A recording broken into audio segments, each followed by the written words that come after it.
Last quarter ng taong 2020 inilabas ng Suzuki ang kanilang panlaban sa 125cc scooter category dito sa Pilipinas. Naging successful ang motorsiklong scooter sa kabila ng pangpupuna at pangbabatikos ng ilan nating mga kababayan.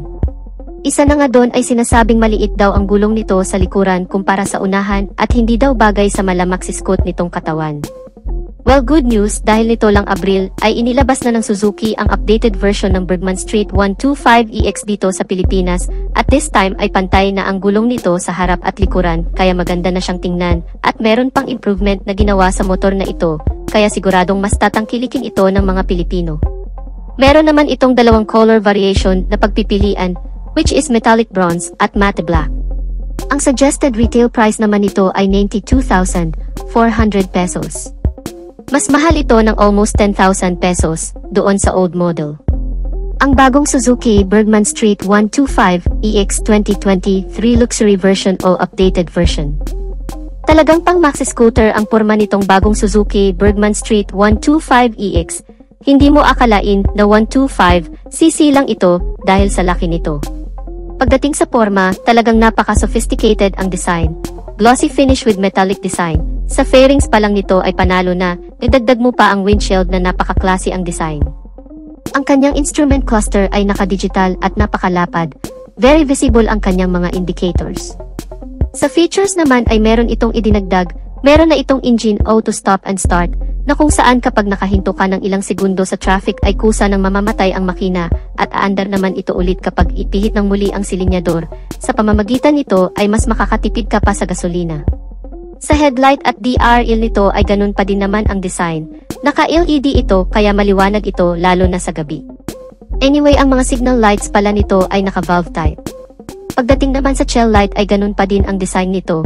Naka-LED din ito, kaya kitang-kita tayo sa gabi. Tahimik na din ang starting system nito kaya very smooth ang pag-andar. At ang kanyang kickstart ay andyan pa din naman at hindi inalis ng Suzuki.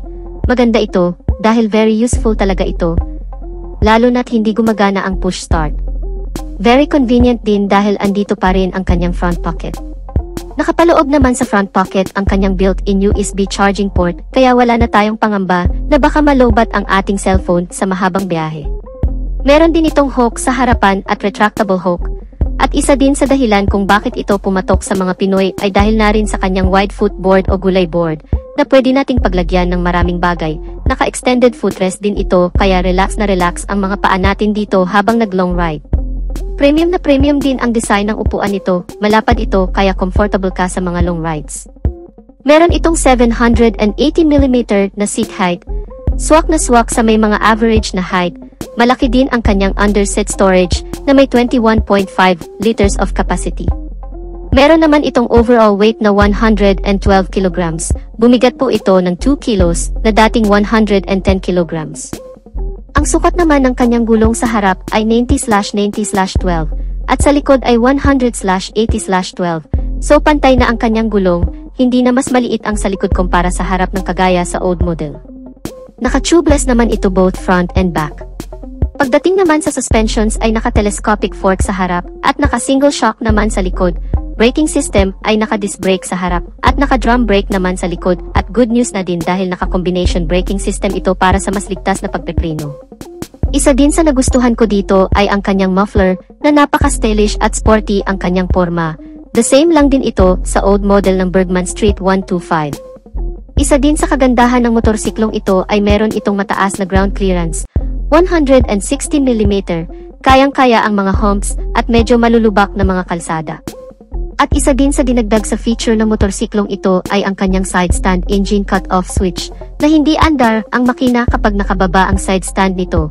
Dagdag din ito sa safety feature. Isa din sa pinaka-in-update nila sa scooter na ito ay ang kanyang engine na may 124.3cc, 4-stroke, 2 valves, single overhead cam, air-cooled, naka-fuel injected at CVT transmission.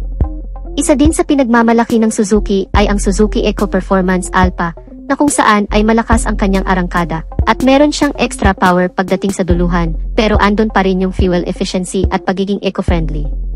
Meron naman itong compression ratio na 10.3:1, at ang maximum power ay 8.7 PS at 6,750 RPM, with the maximum torque of 10 Nm at 5,500 RPM. Meron naman itong fuel tank capacity na 5.5 liters. Mas matipid naman ito ngayon sa gasolina na may average fuel consumption of 52.6 km per liter. So napakaganda na talaga ng bagong Suzuki Bergman Street 125EX dahil sa may mga dinagdag na mga feature, mas tumaas ng kaunti ang engine displacement at mas pantay na ngayon ang gulong. Lahat ng mga kakulangan ng old model ay meron na sa new model. Meron itong dalawang color variation na pagpipilian, which is metallic bronze at matte black. Ang suggested retail price naman nito ay 92,400 pesos. Mas mahal ito ng almost 10,000 pesos doon sa old model. So anong masasabi niyo sa bagong 2023 Suzuki Bergman Street 125EX? Just comment your thought in the comment section below. At dito na natin tatapusin ang ating video. Please subscribe, like and share.